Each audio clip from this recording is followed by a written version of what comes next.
বিয়া ঘরে বন্ধু কি নাচ দিচ্ছে কি বলবো তোমাদের।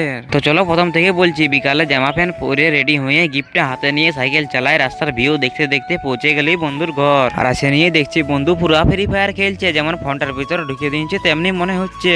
তারপর বন্ধু জল সাইতে যায় নিয়ে সিং বাজনার তালে তালে যা নাচ দিচ্ছিল, আমি আইসে আইসে পড়ে যাচ্ছিলি। তারপর বন্ধু যখন নাচে মন ভরল না, তখন আরো প্যান্ডেলে আসে বক্সের সামনে আরো দুবার তিনবার নাচিয়ে দিল।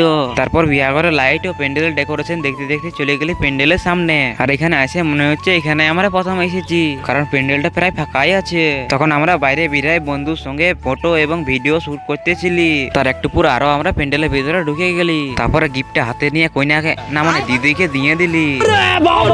তারপর ভিতরে আরো আমরা ভিডিও এবং ফটো শুট করতেছিলি। তার একটু পর আমরা ভোজ খাইতে না মানে খাবার খাইতে বসে গেলি। তারপর খাবার খাওয়ার পর বাইরে এসে একটু বসে জিরাই নিলি। তো বন্ধুরা আজকের এই মিনি ব্লগটা এত দূর পর্যন্ত কেমন হচ্ছে অবশ্যই কমেন্ট করে জানাবে। তো দেখা হচ্ছে নতুন ভিডিওতে। তো আজকের মতন টাটা বাই বাই।